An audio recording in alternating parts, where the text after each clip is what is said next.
મંગલાચરણ કરશું. બધા હાથ જોડી લે.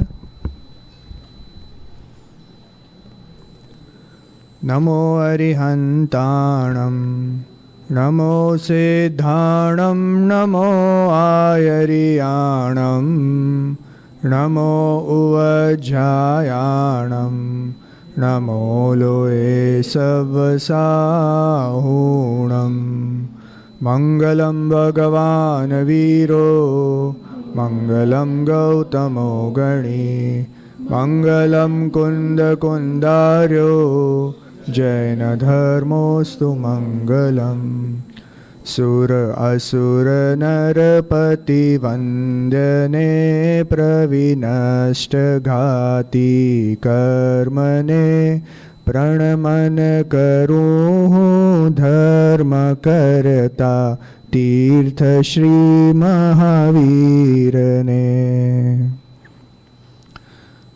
આજે અત્યંત મંગલમય દિવસ છે. આજના દિવસે શાસન નાયક મહાવીર ભગવાનનો જન્મ કલ્યાણક દિવસ. તે ઉપરાંત અત્યારના કયો પર્વ ચાલી રહ્યો છે? 10 લક્ષણી પર્વ ચાલી રહ્યો છે. એ 10 લક્ષણી પર્વનો આજે ઉત્તમ આકિંચન્ય ધર્મનો દિવસ છે. આપણે મહાવીર ભગવાનની કથા તો હમણાં થોડી વારમાં જોશું જ. થોડા આપણા મુનિરાજોને પણ યાદ કરીએ.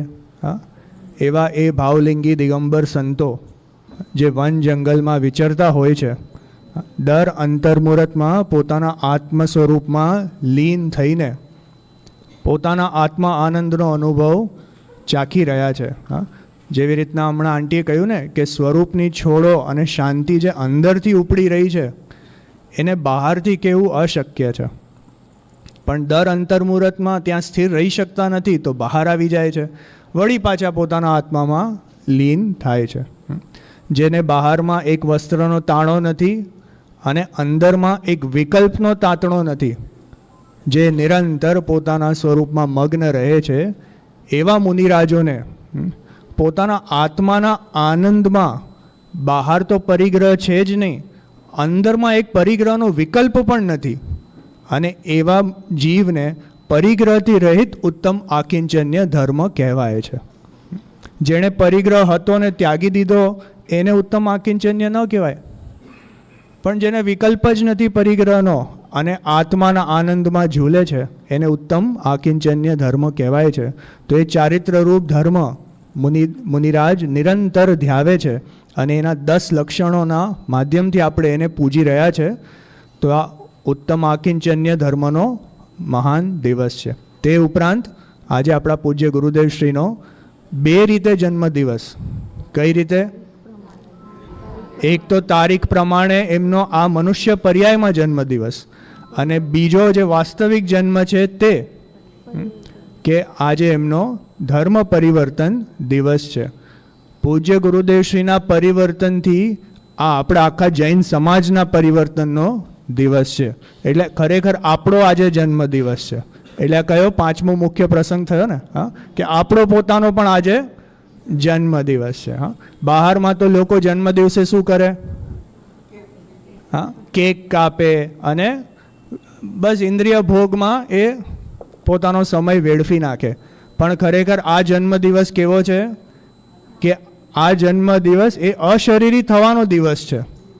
કે આ જન્મ દિવસ એવો છે કે જે દિવસે આપણે આપણા અંતર આત્મામાં લીન થઈને એ આનંદનો સ્વાદ ચાખવાની જરૂરત છે. પેલા બહારના કેક તો ઘણા ખાધા. હા, એમાં શું નવીનતા?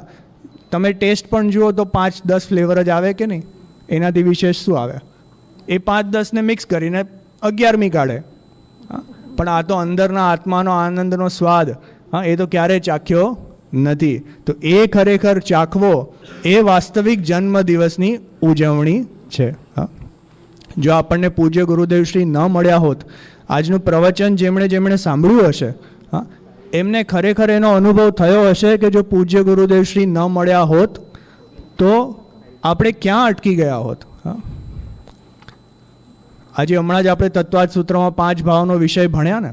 હા, અને આજે પૂજ્ય ગુરુદેવશ્રી એનો સાર કહી દીધો કે ભાઈ આ 5 ભાવ જીવમાં નથી. કેમ કે જીવ કોણ છે? એ પાંચેય ભાવથી પાર, હા, એવો પરમ પારિણામિક ભાવ એ જીવ એ એક શુદ્ધ તત્વ છે. શુદ્ધ ભાવ અધિકાર ચાલુ થયો ને.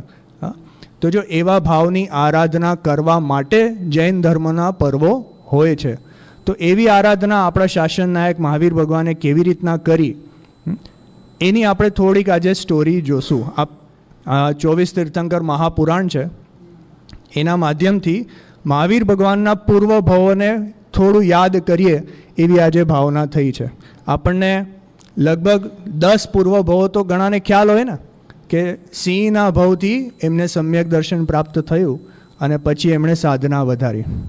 પણ આજે હું કંઈક એવી વસ્તુ લાવ્યો છું કે કદાચ ઘણા લોકોએ નહીં સાંભળી હોય, અને મહાવીર ભગવાનના અનેક પૂર્વ ભાવોની કથા આજે આપણે થોડી સંક્ષેપમાં જોશું. આપણી પાસે ટાઈમ ઓછો છે અને ભવો ઘણા છે, એટલે ગાડી થોડી ફાસ્ટ ભાગશે, પણ તમે ધ્યાનથી સાંભળશો તો કનેક્શન બેસશે. જો આપણા ચરિત્ર નાયક કોણ છે? મહાવીર ભગવાનના જીવ. હા, એમની કથા કંઈક અહીંયાથી શરૂ થાય છે. આ સમય ક્યારનો છે? આ સમય છે આદિનાથ ભગવાનના જન્મથી પણ પહેલાંનો. ક્યારનો? આદિનાથ ભગવાનના જન્મથી પણ પહેલાંનો. વિદેહ ક્ષેત્રની પુંડરીકીણી નગરી છે. એ પુંડરીકીણી નગરીમાં એક ભીલ હતો. ભીલ એટલે આદિવાસી જેને કહેવાય ને, હા, એવો મનુષ્ય, પણ જંગલમાં રહે, એને કોઈ સિવિક સેન્સ કે એવું કાંઈ જ નહીં. એ લોકોએ આદિવાસી જેવા કપડાઓ પહેરે અને ત્યાં જે ફળ આદિ હોય અથવા માંસ આદિ એનો જ આહાર કરે. તો એમના માટે નોર્મલ લાઈફ શું છે? બસ આરામ કરો, મસ્તી મજા કરો, જે પ્રાણી આવે એનો વધ કરો અને ભોગવો. હવે ત્યાં એક મુનિરાજ એમના સંઘ સહિત, એટલે એક મનુષ્ય અને મુનિરાજનો આખો સંઘ એ જંગલમાંથી પસાર થતા હતા, અને અચાનક એમાં આ ભીલોએ આવીને એમના આખા સંઘને લૂંટી લીધો. ઘણું ભયાનક જંગલ હતું અને ભીલના ભયથી લોકો આમ તેમ નાસી ગયા. તો એમાં મુનિરાજ પણ વિખૂટા પડી ગયા. મુનિરાજ વિખૂટા પડી ગયા. ખૂબ ભયાનક જંગલ છે. જો જનરલી મુનિરાજો તો વન જંગલમાં જ રહે છે, પણ તો પણ એવી જગ્યાએ રહે છે કે જે મનુષ્ય સમાજથી થોડુંક અંદર જંગલમાં હોય. જો જંગલની વચમાં હોય તો ત્યાં એમની કોઈ આહાર આદિની ક્રિયા થઈ શકતી નથી. એટલે મુનિરાજ નગર તરફ જવાનો રસ્તો ગોતી રહ્યા છે, પણ એમને કાંઈ જડતું નથી. એવામાં આ પુરુરવા ભીલ, એમનું નામ શું છે? પુરુરવા ભીલ. એણે જોયું કે આ કોઈક વ્યક્તિ છે, ચલો મને શિકાર મળ્યો. હા, તીર ઉઠાવે છે અને ઓલું કામઠું ઉઠાવે છે, તીર ચડાવે છે અને મારવા માટે તૈયાર છે. ત્યાં એવામાં એની પત્નીએ આવીને કહ્યું કે ઊભા રહો. આ તો કોઈ એકદમ સૌમ્ય મુદ્રાધારી આ મનુષ્ય તો કોઈ અલગ જ દેખાય છે. આ તો કોઈ સાધારણ મનુષ્ય નથી, આ તો વન દેવતા લાગે છે. કોણ લાગે છે? ભીલોને શું ખ્યાલ કે નગ્ન દિગંબર મુનિરાજો કોણ હોય છે? હા, એને તો બહારની મુદ્રા જોઈ, અત્યંત સૌમ્ય શાંત મુદ્રા, વસ્ત્રનો તાણો નહીં, કોઈ પરિગ્રહ નહીં, કાંઈ લૂંટવા માટે નહીં. તો એમની પાસે આપવા માટે બચ્યું શું? કે આજે શરીર છે, લઈ જાઓ, જેને જોતું હોય. મને નથી જોતું, તને જોઈએ છે, તું મારો મિત્ર છે, લઈ જા ભાઈ. એવી તો મુનિરાજની અંતર્મુખ પરિણતિ હોય છે. પણ એ ભીલની પત્નીએ એમને રોક્યા અને બેવ એમના દર્શન કરવા ગયા. દર્શન કર્યા, નમસ્કાર કર્યા. મુનિરાજે એમના ભદ્ર પરિણામને જોયા તો એમને કંઈક ઉપદેશ આપ્યો. મુનિરાજ તો પોતાના આત્માના આનંદના ઝૂલનારા, અને સામેવાળો વ્યક્તિ જે મલેચ્છ જીવ, એને ઉપદેશ પણ કઈ ભાષામાં આપે, સમજાવે પણ શું, એને તો કંઈ ખબર નથી. તો મુનિરાજે એક સરળ એને ઉપદેશ આપ્યો કે જો ભાઈ, અહિંસામય જીવન જ જીવવા યોગ્ય છે, માટે તો આ માંસાહાર આદિનો ત્યાગ કર. મુનિરાજના દર્શન આદિ કરીને એ જીવના પરિણામ એવા બદલાઈ ગયા કે એણે એ દિવસથી માંસાહારનો ત્યાગ કર્યો, અને એ દિવસથી એ બધા સંઘને લૂંટવાનું એણે છોડી દીધું. ઇનફેક્ટ કોઈ જંગલમાં આવી રીતના ખોવાઈ ગયું હોય તો એને માર્ગ આદિ બતાવવા લાગ્યો, એને પાણી આદિ જે સાધારણ મદદ થઈ શકે એવા ભદ્ર પરિણામી એ જીવ થયો, અને ધીરે ધીરે પોતાનું જીવન વ્યતીત કરીને ત્યાંથી મૃત્યુ પામીને પહેલા સ્વર્ગમાં દેવ થયો. જો આટલા સરળ નાના અહિંસાના ભાવથી પણ જીવોને સ્વર્ગની પ્રાપ્તિ થઈ શકે છે, તો સ્વર્ગને પ્રાપ્ત કરવું કાંઈ અઘરું નથી. સ્વર્ગને પ્રાપ્ત કરવું તો બહુ સરળ છે, પણ એ આપણું ઓબ્જેક્ટિવ જ ન હોવું જોઈએ. કેમ કે ત્યાં કાંઈ સુખ નથી, એ તો એક વિષય ભોગની ભોગવવાની જગ્યા છે. બરાબર. ત્યાં સૌધર્મ સ્વર્ગમાં અનેક દિવ્ય રુદ્ધિઓ ધારનાર એવો એ દેવ, 2 સાગરનું એનું આયુષ્ય, 2 સાગરના અસંખ્યાત વર્ષો સુધી એણે વિષય ભોગને ભોગ્યા. ધર્મની તો ખબર નથી, તો બસ એ ઇન્દ્રિય ભોગમાં ભોગીને ત્યાંથી મૃત્યુ પામીને આગલા ભાવમાં ક્યાં જન્મ લીધો? આ ભરત ભૂમિમાં ઋષભદેવ ભગવાનના પુત્ર ભરત ચક્રવર્તીના પુત્ર તરીકે, અને એનું નામ મરીચી કુમાર. આપણે ભરત ચક્રવર્તીના ઘણા પુત્રોના નામ સાંભળ્યા હશે કદાચ, અર્કકીર્તિ, આદિરાજ આદિ. મરીચી કુમાર બધા કરતાં મોટા, એમનો ત્યાં આ જન્મ થયો. બોલો, ક્યાં તો એ આદિવાસી ભીલ, અને ક્યાં એનું સાધારણ અહિંસાનું પુણ્ય, અને એના ફળમાં ક્યાં ઉત્પન્ન થયો?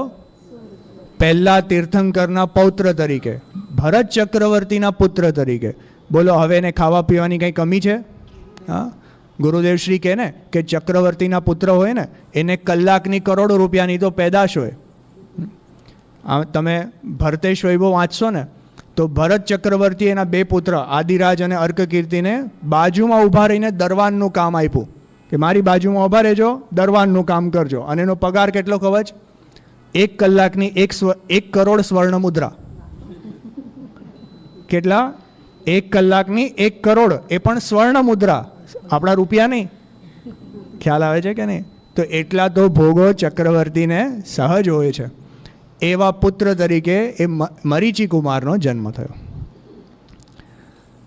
જ્યારે આદિનાથ રાજાને નીલાંજનાના મૃત્યુથી વૈરાગ્ય પ્રાપ્ત થયું અને એમણે હજારો રાજાઓ સાથે દીક્ષા લીધી, તો સાથે મરીચી કુમારે પણ દીક્ષા લઈ લીધી. દેખાદેખી દીક્ષા લીધી, ધર્મનું હજી કાંઈ ભાન નથી. હવે જ્યાં આદિનાથ મુનિરાજે 6 મહિનાના ઉપવાસ ધારણ કર્યા, તો બાકીના અનેક રાજાઓ એ ભૂખ અને તરસની એ દુઃખને સહન ન કરી શક્યા, તો આમ તેમ વિખરાઈ ગયા. એવી જ રીતે મરીચી કુમાર પણ જંગલમાં તાપસનો વેશ ધારણ કરીને કુતપ કરવા લાગ્યા. તાપસ એટલે એમ જ કોઈક જાતના તપસ્વી એમ. વિવિધ પ્રકારના તપ તમે જોયા હશે ને, અગ્નિ લગાવીને આમ ઉલટા લટકે ને એક પગ પર ઊભા રહીને આ વિદ્યા સાધે, ઓલી વિદ્યા સાધે. પણ આ બધી વિદ્યાઓ તો દેવીઓ છે, એમાં કાંઈ દમ નથી. એવી વિદ્યાઓ સાધીને જ્યારે આદિનાથ મુનિરાજને કેવલ જ્ઞાનની પ્રાપ્તિ થઈ, તો તે ફરીથી સમોશરણમાં આવ્યા. સમોશરણમાં જ્યારે ચર્ચા નીકળી અને ભરત ચક્રવર્તીએ પૂછ્યું કે હે જિનેન્દ્ર ભગવાન, શું આપણા પરિવારમાં બીજા કોઈ મોક્ષગામી જીવો છે? તો આદિનાથ ભગવાનની દિવ્ય ધ્વનિમાં આવ્યું કે હે ભરત, તમારા પરિવારમાં તો બધા જ ભવ્ય જીવો છે, અને બધા જ લગભગ આ ભવે જ મોક્ષ જનાર છે. પણ આ એક મરીચી કુમાર છે, એ આજ 24મીમાં છેલ્લા તીર્થંકર તરીકે, મહાવીર ભગવાન તરીકે મોક્ષે જશે. મરીચી કુમારે એનું અપમાન લાગ્યું કે અરે બાકી બધા આ જ ભાવમાં જશે અને હું છેલ્લો તીર્થંકર, એવું કેવી રીતના બને? હું પણ આ ખોટું પાડીને જ બતાવીશ, હું બીજો તીર્થંકર થઈને બતાવીશ જ. એમ કરીને એ સમોશરણથી બહાર નીકળી ગયા અને અનેક કુમત સાધવા લાગ્યા. એવું કહેવાય છે ને, એમણે 363 કુમતોની સ્થાપના કરી. આમાં લખ્યું છે એમણે સાંખ્ય મતની સ્થાપના કરી, અને પછી એક કુતપના માધ્યમથી પુણ્ય અર્જન તો કર્યું, પણ એવા પુણ્યનું શું કાર્ય જે ફક્ત વિષય ભોગ આપે અને પછી ખરી જાય. અસ્તુ એ વિષય ભોગ એ પુણ્ય અર્જન કરીને મૃત્યુ સમયે શાંત પરિણામથી મૃત્યુ પામીને ત્યાંથી 5મા સ્વર્ગમાં દેવ થયા. જો ધ્યાન રાખજો, આ જીવની જર્ની ક્યાંથી ક્યાં ચાલે છે. પુરુરવા ભીલ, પહેલા સ્વર્ગમાં દેવ મારીચી કુમાર, 5મા સ્વર્ગમાં દેવ.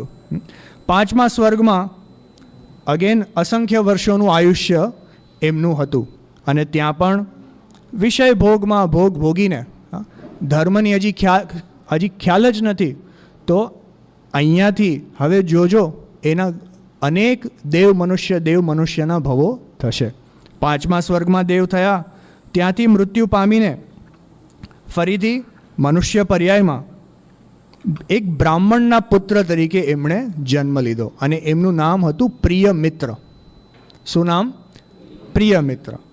જો અનેક ભવોમાં મનુષ્ય પર્યાય ધારણ કરવા છતાં સાચા ધર્મને પ્રાપ્ત ન કરીને એમણે કુતપ જ તપ્યા.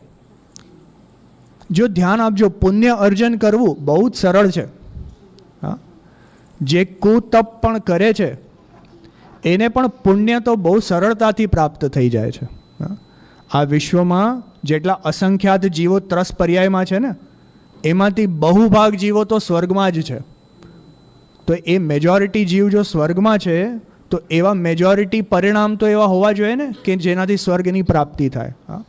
તો અનેક ધર્મના જીવો કુતપ કરીને પણ સ્વર્ગ આદિ પ્રાપ્ત કરી લે છે, પણ એમને સાચો મોક્ષ માર્ગ ખબર ન હોવાથી બસ 4 ગતિમાં પરિભ્રમણ કર્યા કરે છે. તો એ પ્રિય મિત્ર બ્રાહ્મણ પુત્ર ત્યાંથી મૃત્યુ પામીને ફરીથી બીજા સ્વર્ગમાં પહેલા સ્વર્ગમાં પાછો દેવ થયો. 2 સાગરનું એનું આયુષ્ય. ત્યાંથી ફરીથી પાછા મનુષ્ય પર્યાયમાં આવ્યા. ત્યાં એમનું બ્રાહ્મણ પુત્ર પુષ્પમિત્ર એમનું નામ. જો બ્રાહ્મણ પુત્ર એટલે આજના કોન્ટેક્સ્ટમાં આપણે કહીએ તો આપણા જેવા કોઈ સાધારણ મનુષ્ય ફેમિલીમાં એમનો જન્મ થયો. તો એમનું નામ હતું પુષ્પમિત્ર.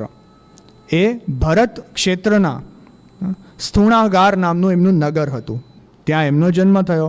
ત્યાં ફરીથી એમણે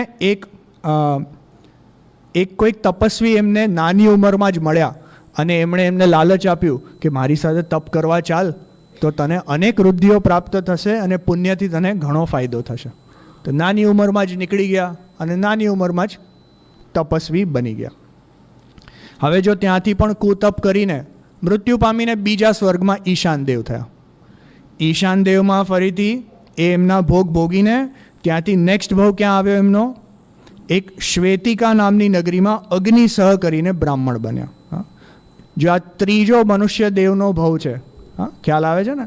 દેવ મનુષ્ય ચાલ્યા કરે છે. હવે ડિટેલ્સ મે નોટ બી દેટ રિલેવન્ટ કે કયા સ્વર્ગમાં ગયા, કયા મનુષ્યમાં ગયા, પણ તો અહીંયા ઇન્ફોર્મેશન છે આપણે જોઈએ. જો એ અગ્નિસહ બ્રાહ્મણ બન્યા, પાછું કુતપ કર્યું, ત્યાંથી ત્રીજા સ્વર્ગમાં દેવ થયા. ત્યાંથી પાછો એમણે ફરીથી મનુષ્ય ભવ કર્યો અને નામ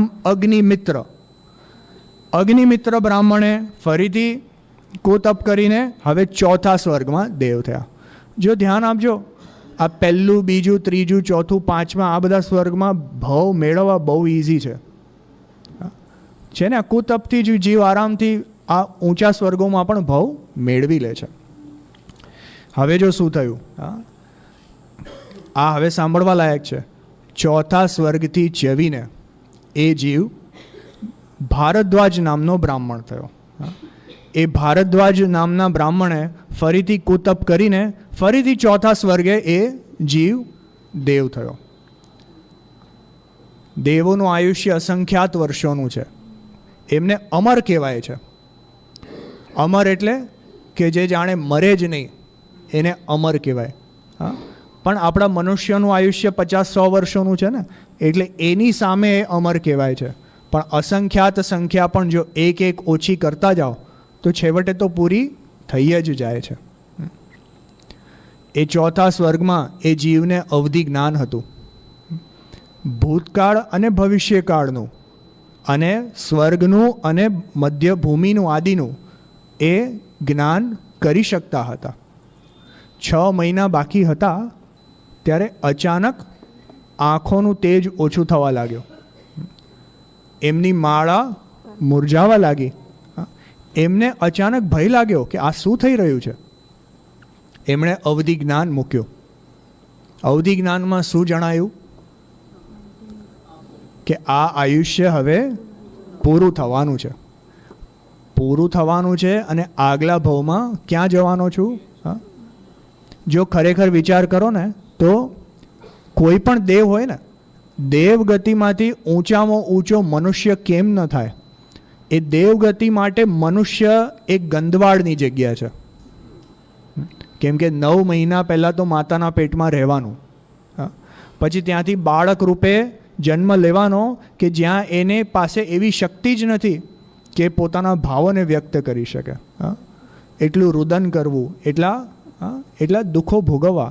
જ્યાં દેવમાં તો કેવું છે, ઉપપાદ શૈયામાં જન્મ્યા, અંતર્મુહૂર્તમાં તો એકદમ યંગ રાજકુમાર જેવા, અને મોઢામાંથી અમૃત ઝરે. અહીંયા મનુષ્ય જેવું નહીં કે ભૂખ તરસનું દુઃખ છે, ત્યાં તો શ્વાસ પણ હજારો વર્ષો પછી લેવાનો. એટલે દેવોને તો મનુષ્ય ગતિ પણ એમને દુઃખદાયક લાગે છે. જેને ધર્મનો ખ્યાલ નથી એની વાત છે. જેને ધર્મનો ખ્યાલ છે એને તો ગતિ જ દુઃખદાયક છે, કોઈ પણ ગતિ કેમ ન હોય. અને એમાં આ જે ભારદ્વાજ બ્રાહ્મણને અવધિ જ્ઞાનમાં શું જણાયું કે ઓહો, હવે તો મારો ભાવ તિર્યંચમાં છે. એ પણ કેમાં, તહેતે શું છે, તહેતે છેલ્લી ગાથા પહેલી ઢાળની, હા, તહેતે ચય થાવર તન ધરે યો પરિવર્તન પૂરે કરે. હા, એ જીવનું કોઈ પણ ત્રસ પર્યાયમાં જીવ હોય ને, હા, તો અમુક કાળ સુધી ત્રસ પર્યાયમાં રહી શકે. પછી જો સમ્યક દર્શન પ્રાપ્ત ન કરે તો નિયમથી એકેન્દ્રિય પર્યાયમાં વયા જાય, ગમે તેટલા પુણ્ય કેમ ન કર્યા હોય. ખ્યાલ આવે છે. એ ભારદ્વાજ બ્રાહ્મણનો જીવ એ સ્વર્ગ, ચોથા સ્વર્ગથી ચવીને સીધા એકેન્દ્રિયમાં વયા ગયા. બોલો, મહાવીર ભગવાનનો જીવ, હા, ક્યાં તો એવા પુણ્ય ભાવ કર્યા એણે પૂર્વરવા ભીલના ભાવમાં, અને મુનિરાજના દર્શન ભક્તિથી એમણે ઊંચા ભાવો એમણે પ્રાપ્ત કર્યા, અને વિષય ભોગીને ત્યાંથી પાછા પડ્યા એકેન્દ્રિયમાં પર્યાયમાં. જો આ કાળ ક્યાંનો હતો, લગભગ આપણે આદિનાથ ભગવાન એનો કાળ આટલા ભાવોમાં થોડું આગળ ગયું હશે ને. હા, પણ આદિનાથ ભગવાન પછી અજિતનાથ ભગવાન 50 લાખ કરોડ સાગરોપમ પછી થયા. એટલે હજી આદિનાથ ભગવાનનો જ કાળ છે. ખ્યાલ આવ્યો કે નહીં? હા. અને આ જે એકેન્દ્રિયમાં ગયા ત્યાંથી એ જીવે અસંખ્યાત ત્રસ જીવોના ભવો કર્યા. એનું તો વર્ણન લખી શકાય એવું નથી અને કહી શકાય એવું નથી. અહીંયા લખ્યું છે બહુ જ સુંદર, એકેન્દ્રિયનું વર્ણન અહીંયા કર્યું છે, બહુ જ સુંદર છે. જેવી રીતના કેવડી ભગવાનનું જ્ઞાન છે જે લોકાલોકને જાણે છે, બરાબર. હા, જે સિદ્ધ ભગવાનનું સુખ છે, સિદ્ધ ભગવાનનું સુખ કેવું છે કે સ્વભાવ સિદ્ધ છે. અહીંયા એવો શબ્દ વાપર્યો, સ્વભાવ સિદ્ધ છે, કે એ સિદ્ધ ભગવાનનું સુખ એનું કોઈ વર્ણન કરી શકે નહીં. હા, એવી જ રીતે એકેન્દ્રિયનું દુઃખ કેવું છે. અહીંયા લખ્યું કે નરક ગતિમાં કોઈ જીવને ઓલા એક મોલ્ડ લઈને ઓલામાં ગરમ કરીને પીગળાવી દે આખા શરીરને, ઓલું પીગળાવેલું સીસું એના શરીરમાં નાખી દે, અને એ જીવને જેટલું દુઃખ થાય એના કરતાં અસંખ્યાત અનંત ગણું દુઃખ એ જીવને એકેન્દ્રિયમાં છે, અને એનું વર્ણન કરી શકાતું નથી. એ જીવને સ્વભાવ સિદ્ધ દુઃખ છે. ભાવ કલંક પ્રૌરા કહે છે ને પૂજ્ય ગુરુદેવ શ્રી નિગોદમાં, એ જીવને એટલું દુઃખ છે. એ ત્રસ સ્થાવર જીવોના ભાવ કરીને એ મહાવીર ભગવાનના જીવ છેવટે નિગોદ પર્યાયમાં ચાલ્યા ગયા. હા, ખ્યાલ આવે છે કે નહીં? હા, પણ જો આ ભવાવલી એવી છે, આ ભવાવલી એવી છે કે કોઈ પણ જીવ ફક્ત ઇન્દ્રિય દુઃખમાં રહેતો નથી અને કોઈ જીવ ફક્ત ઇન્દ્રિય સુખમાંય રહેતો નથી. એ નિયમથી બદલાયા કરે છે. હા, તો એવા જ કંઈક ભદ્ર પરિણામ થયા એ જીવના, એવા કંઈક ભદ્ર પરિણામ થયા અને ત્યાંથી એકવાર નીકળીને એ રાજગૃહી નગરમાં એક સ્થવિર નામના બ્રાહ્મણ થયા. શું નામ? સ્થવિર બ્રાહ્મણ. નગર કયું છે? રાજગૃહી. કાળ કયો છે? ચલો, કોઈને અંદાજો છે? કયો કાળ છે? હવે પહેલા તીર્થંકરથી લઈને હવે આપણે ક્યાં પહોંચ્યા? જો હવે આપણે પહોંચ્યા લગભગ 11મા તીર્થંકર શ્રેયાંસનાથ ભગવાનના કાળમાં. આ ટાઈમ ફ્રેમ આગળ વધી ખ્યાલ આવે છે કે નહીં? હા, એ પહેલા તીર્થંકરથી લઈને 11મા તીર્થંકર સુધી તિર્યંચના ભવોમાં રહ્યા. કેટલા અસંખ્યાત ભવો કર્યા હશે, કઈ અંદાજો આવે છે? હા, મોક્ષમાર્ગ પ્રકાશકમાં કીધું છે કે કોઈ જીવ એકેન્દ્રિયમાં જ રહે, ખાલી એકેન્દ્રિયમાં, નિગોદ અને બાકીની જે પૃથ્વી જલ અગ્નિ વાયુ એમાં જો પરિભ્રમણ કરતો રહે તો અસંખ્યાત પૂતગલ પરાવર્તન સુધી એકેન્દ્રિય પર્યાયમાં જ રહે છે. અસંખ્યાત પૂતગલ પરાવર્તન. આ એક ઉત્સર્પિણી અવસર્પિણી આવીને હવે એને સમજાવી શકાય એવું નથી અત્યારના, કેમ કે એમાં ટાઈમ બહુ જ હશે. ખ્યાલ આવ્યો ને? હા, આ એક કાળચક્ર થાય ને એવા અસંખ્યાત કાળચક્ર, અનંત કાળચક્ર થઈ જાય પછી એક પૂતગલ પરાવર્તન થાય. હા, અને હજી તો આપણે ચોથા કાળમાં જ છે ને. આદિનાથ ભગવાનથી લઈને આપણે શ્રેયાંસનાથ ભગવાનના કાળમાં આવ્યા તો મહાવીર ભગવાનના જીવ બહુ જલ્દી નીકળી ગયા. ખ્યાલ આવે છે કે નહીં? હા, ચાલો આગળ વધીએ. સ્ટોરી ક્યાં આગળ વધારીએ થોડી. જો રાજગૃહી નગર છે, સ્થવિર બ્રાહ્મણ છે. હા, એ સ્થવિર બ્રાહ્મણ ત્યાં એમણે એક જો આવ્યા છે કુગતિમાંથી, બરાબર, એમને ધર્મના કોઈ જ સંસ્કાર નથી અને એ મનુષ્ય પર્યાયમાં એમને કોઈક એવા નાસ્તિક મતવાળા મળી ગયા તો એ નાસ્તિક મતમાં જોડાઈ ગયા. નાસ્તિક એટલે એથિસ્ટ કહેવાય ને, બસ એ જાતના મતમાં જોડાઈ ગયા અને એમાં એમણે અમુક જાતના કુતપ કર્યા તો એના પાછા પુણ્ય પ્રભાવથી એ જીવ 5મા બ્રહ્મ સ્વર્ગમાં પહોંચ્યા. 10 સાગર રૂપમનું એમનું આયુષ્ય. જો જ્યારે દેવગતિ પ્રાપ્ત થાય ને તો હવે 1 સાગર 2 સાગર, આ તો ચણા મમરાની જેમ હા વાતો થાય છે. તો સમજો કે મનુષ્ય પર્યાયના 50-100 વર્ષની શું કિંમત છે? ખ્યાલ આવે છે કે નહીં? હા હા, એમ સમજો કે આપણે બધા જેવી રીતના મહાવીર ભગવાનની ભવાવલી છે ને, તો એમાં એક ભવમાં બ્રાહ્મણ પુત્ર થયા. આપણે બધા એક બ્રાહ્મણ પુત્ર છે વર્તમાનમાં. હા, જેવી રીતના એમની જર્ની ચાલુ છે, આપણે આપણી જર્નીમાં ક્યાંક ને ક્યાંક છીએ. હવે એમણે જે સાધના કરી એવી સાધના આપણે કરવાની છે. તો આપણે એમની જેમ, આંટીએ કહ્યું ને હમણાં કે ભૂતકાળ જો આપકા વહ મેરા વર્તમાન છે ને, હા, અને વર્તમાન જો આપકા વહ ભવિષ્ય મમ જાન. તો જો એ બ્રહ્મ સ્વર્ગમાંથી ચવીને એ જીવ હવે ક્યાં આવ્યા?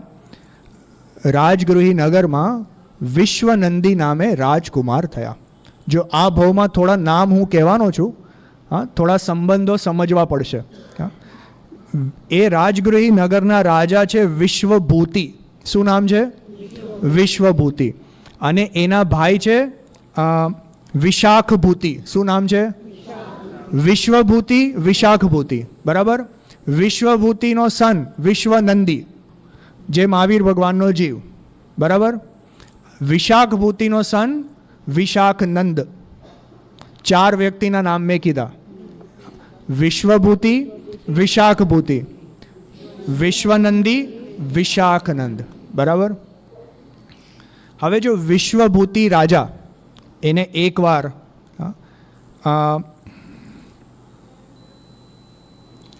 એમને એકવાર કંઈક વૈરાગ્યનો પ્રસંગ બન્યો. હા, એક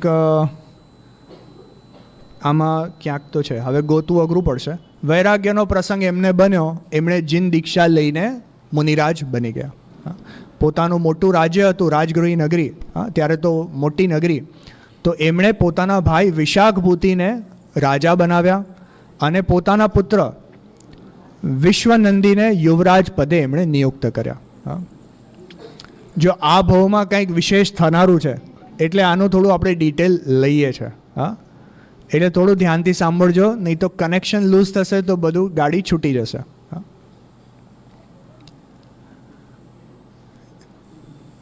એમને આ જે મહાવીર ભગવાનનો જીવ છે વિશ્વનંદી, એમણે એક બગીચો બનાવ્યો હતો. એ બગીચો એમને અત્યંત પ્રિય હતો. હા, એ બગીચામાં સુંદર કેરી આદિ બધા ફળો ઉગતા હતા. તો સિઝનમાં પણ એમને ફ્રૂટ ઉગતા હતા, એટલો સુંદર બગીચો. હા, અને એ બગીચામાં બધા ચારણ વૃદ્ધિધારી મુનિરાજો આવીને પોતાની ધ્યાન આરાધના કરતા હતા. હવે એક દિવસ એમનો જે ભાઈ છે વિશાખનંદ, એમને એ બગીચા પર નજર પડી અને એને ગમી ગયો, મને આ જોઈએ છે. એણે એના પપ્પા વિશાખનંદીને આગ્રહ કર્યો કે મને આ બગીચો જોઈએ છે. હવે પપ્પા રાજા અને મહાવીર ભગવાનનો જીવ યુવરાજ છે, બરાબર? એટલે પપ્પાએ શું કર્યું, કંઈક બહાનું કાઢીને આમને કોઈ યુદ્ધ કરવા મોકલ્યા અને ઓલા ભાઈને કીધું હવે તું લઈ લે બગીચો. હા, એમ કરીને એમણે બગીચો લીધો. હવે જ્યારે ઓલા યુદ્ધ કરીને જીતીને પાછા આવ્યા અને એમને ખબર પડી તો એમને ખૂબ ગુસ્સો આવ્યો. હા, મહાવીર ભગવાનના જીવને ખૂબ ગુસ્સો આવ્યો. તો એ યુદ્ધ કરવા માટે તૈયાર પોતાના ભાઈ સાથે. બે ભાઈઓનું યુદ્ધ થયું. હવે જે વિશાખનંદ હતા ને, એમનામાં કંઈ એવું બળ પરાક્રમ નહોતું. એ તો સાવ સામાન્ય વ્યક્તિ હતા. અને આ મહાવીર ભગવાનના જીવ એકદમ શક્તિશાળી ને એવી રીતના એમણે તો આ જમીનમાંથી એક આખો મોટો એક પિલર જેવું ઉખાડીને બધા આખા સૈન્યને હરાવી દીધું એકલા જ. અને ઓલા વિશાખનંદ આમનાથી બચવા માટે એક ઝાડ પર ચડી ગયા તો એમણે પોતાના હાથથી ઝાડને પણ ઉખાડી દીધું અને એમ કરીને ઓલાને નીચે પાડ્યો અને આમ પોતાના પગ નીચે મૂકીને આમ ઝાડ એના પર નાખવા જે જઈ રહ્યા હતા એટલામાં એમને એક વિકલ્પ આવ્યો કે અરે મારા પિતા સમાન આના ફાધર જે છે વિશાખનંદી, હા, એ મારા પિતા સમાન છે, એ રાજા છે. હું એમને શું મોડું બતાવીશ કે હું મારા ભાઈને જ આ એક મામૂલી બગીચા માટે હું એને આવી રીતના અમે વેર કર્યું. હા, આવા ભાવને તો ધિક્કાર છે. એમ કરીને એમણે એક સંભૂત સ્વામી નામના મુનિરાજ પાસેથી જીન દીક્ષા લઈ લીધી.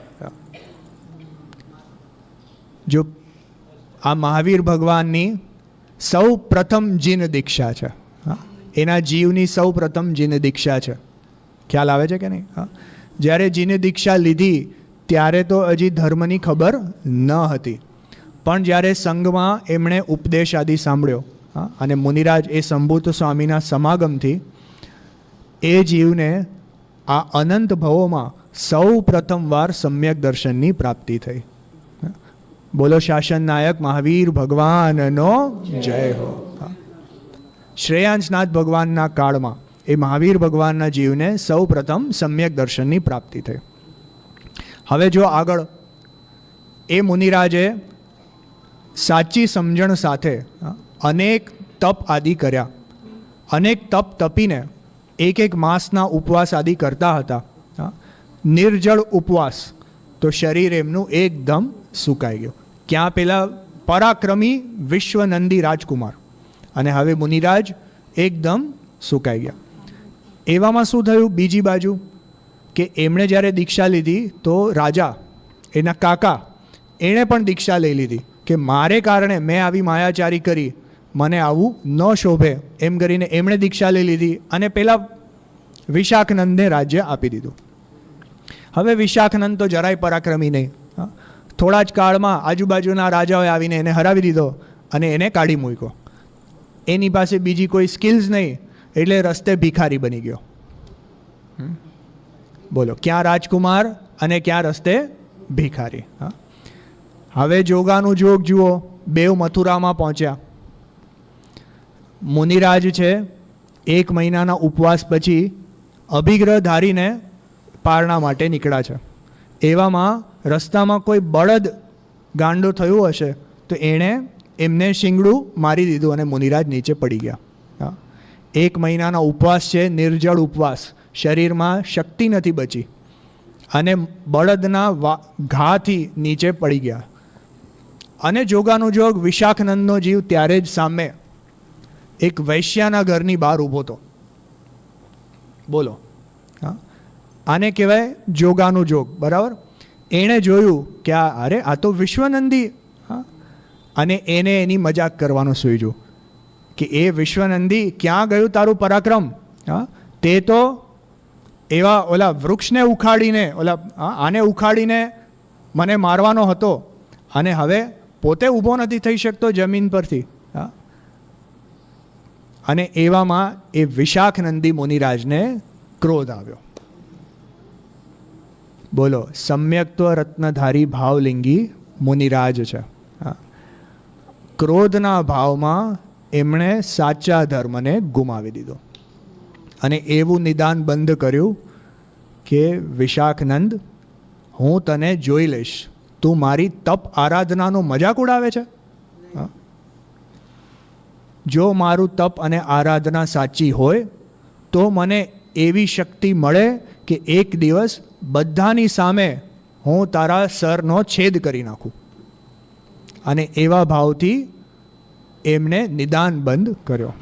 નિદાન બંધ તો કર્યો, પણ જે એમણે તપ આરાધના કરી હતી તો એના પ્રભાવથી એ મુનિરાજ મૃત્યુ પામીને 10મા સ્વર્ગમાં દેવ થયા. જો હવે વાત સાંભળવા જેવી છે.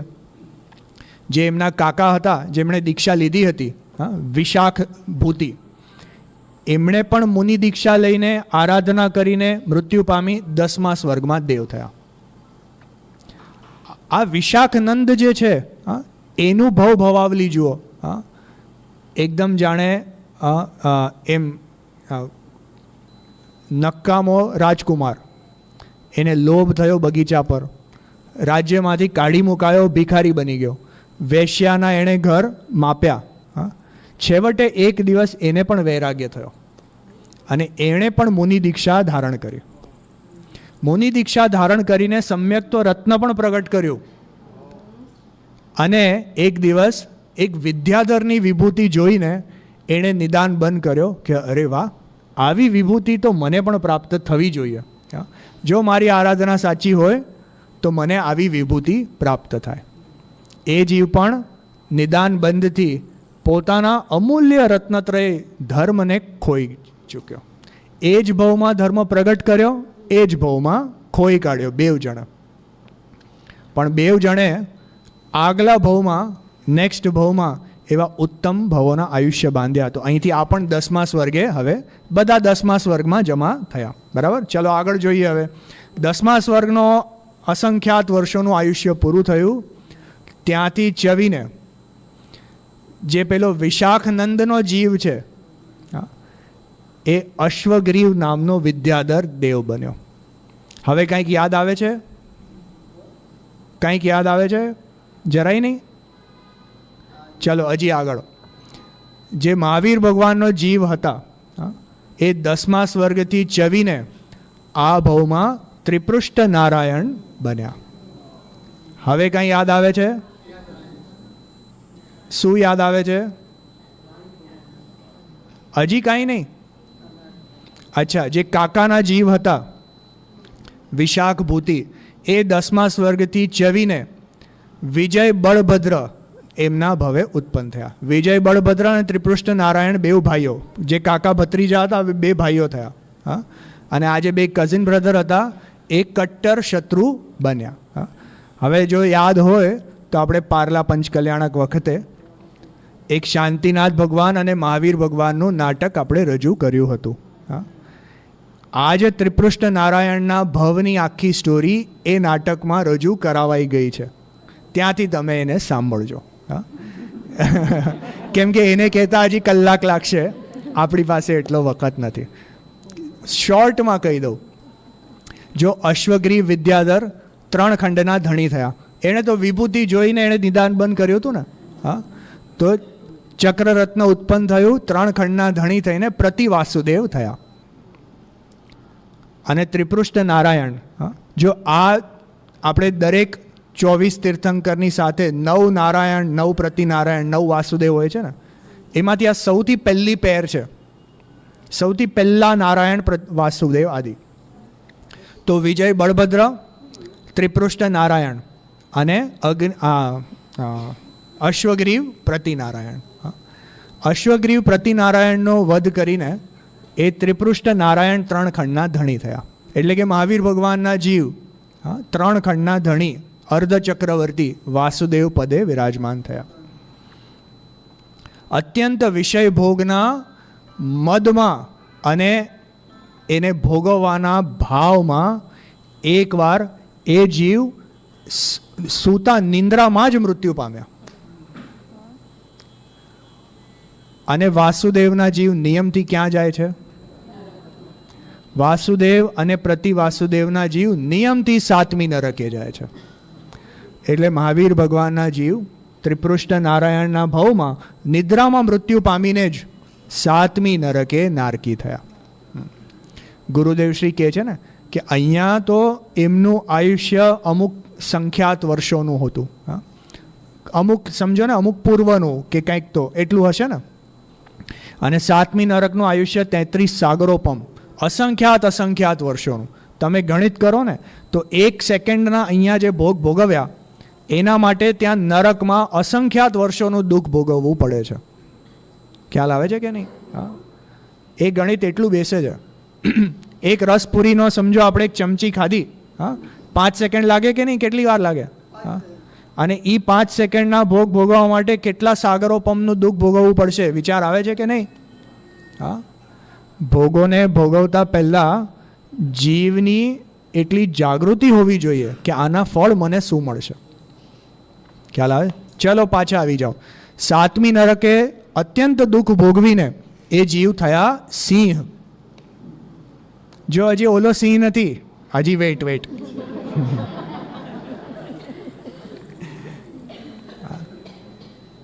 એક વાર થયા સિંહ, બરાબર. હવે સિંહ તો પ્રકૃતિથી જ કેવા હોય?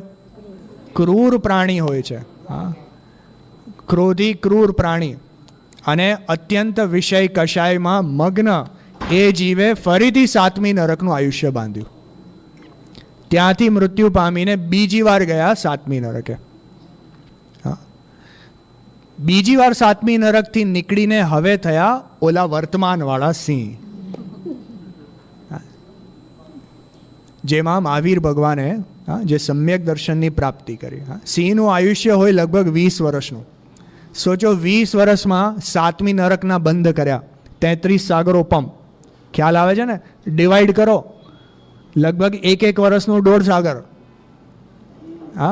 ગણિત કરજો તમે થોડું. તો ત્યાંથી નીકળીને બીજી વાર સિંહ થયા.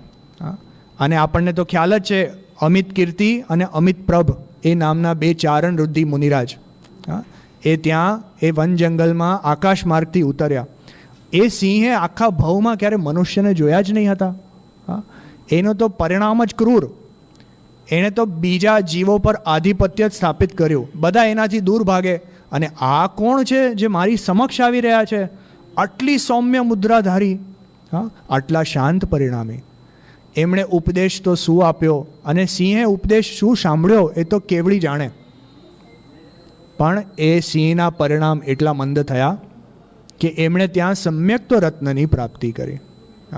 હવે થોડી ગાડી ભગાવીશ, કેમ કે હવેની સ્ટોરી લગભગ ખબર છે ને આપણને. તો જો સિંહના ભાવમાં સમ્યક તો ત્યાંથી પછી સ્વર્ગમાં ગયા. કયું સ્વર્ગ છે? ત્યાંથી સલ્લેખના, એમનું 1 વર્ષનું 1 મહિનાનું આયુષ્ય બાકી હતું. તો ત્યાંથી સલ્લેખના ધારણ કરીને ત્યાંથી એ જીવ ગયા પહેલા સ્વર્ગમાં દેવ, સૌધર્મ સ્વર્ગમાં સિંહકેતુ નામના દેવ. સિંહકેતુ દેવમાંથી પાછા એમનો જન્મ થયો કનકધ્વજ રાજા તરીકે. હવે જો આમાં આ સ્ટોરીમાં તો બધું છે જ. એ કયા દેશમાં રાજા થયા, કોના પુત્ર થયા, એમણે કેવી રીતના વળી પાછી કનકધ્વજ રાજાએ પાછી જીનેશ્વરી દીક્ષા લીધી. જિનેશ્વરી દીક્ષા લઈને કયા મુનિરાજ પાસે એમણે દીક્ષા લીધી, હા, એ પણ બધું આમાં આપ્યું છે, તમે વાંચજો. એમણે એ દીક્ષામાં આત્મ આરાધના કરીને અહીંયાથી ગયા 8મા સ્વર્ગે દેવ. જો સિંહ પહેલો સ્વર્ગ, પછી રાજા 8મું સ્વર્ગ. હવે એમની ઉન્નતિ ઉપર ઉત્તરોત્તર વધતી જ જાય છે. 8મા સ્વર્ગથી ચવીને હરિશેણ નામના રાજા થયા. એ હરિશેણ રાજાએ પુનઃ જિનેશ્વરી દીક્ષા ધારણ કરીને 8મા સ્વર્ગથી આગળ હવે 10મા સ્વર્ગમાં દેવ થયા. જો 10મા સ્વર્ગમાં તો પહેલાં પણ જે આવ્યા હતા ને, હા, એટલે આ સ્વર્ગમાં ઉન્નતિ થવી એ કંઈ ધર્મ આરાધનાનું ચિહ્ન નથી. ખ્યાલ આવે છે ને? એમની ધર્મ આરાધનાની વૃદ્ધિ તો એમના અંતર્મુખ પરિણામથી એમને જે શાંતિની ઉત્પત્તિ થાય છે એ એમની ઉન્નતિ છે. તો જો હવે 10મા સ્વર્ગથી ચવીને એ વિદેહ ક્ષેત્રમાં પ્રિય મિત્ર નામના ચક્રવર્તી થયા. જો મહાવીર ભગવાનના જીવ પૂર્વ ભવોમાં અર્ધચક્રી પણ થઈ ચૂક્યા છે, વાસુદેવ પદે, ચક્રવર્તી પદે પણ સ્થાપિત થયા. એમણે ચક્રવર્તીમાં પદે સ્થાપિત થઈને 6 ખંડને જીતીને છેવટે એમણે પોતાના મુખને દર્પણમાં જ્યારે જોયું ક્યારેક, તો એમણે એક સફેદ વાળ દેખાયો. એનાથી વૈરાગ્ય પામીને એમણે તરત જિનેશ્વરી દીક્ષા લીધી. ક્યાં લીધી? ક્ષેમંકર જિનેન્દ્રના સમોશરણમાં એમણે જિનેશ્વરી દીક્ષા લીધી. ત્યાંથી જો ક્ષેમંકર તીર્થંકરના સમોશરણમાંથી ચવીને પછી એ ગયા ત્યાંથી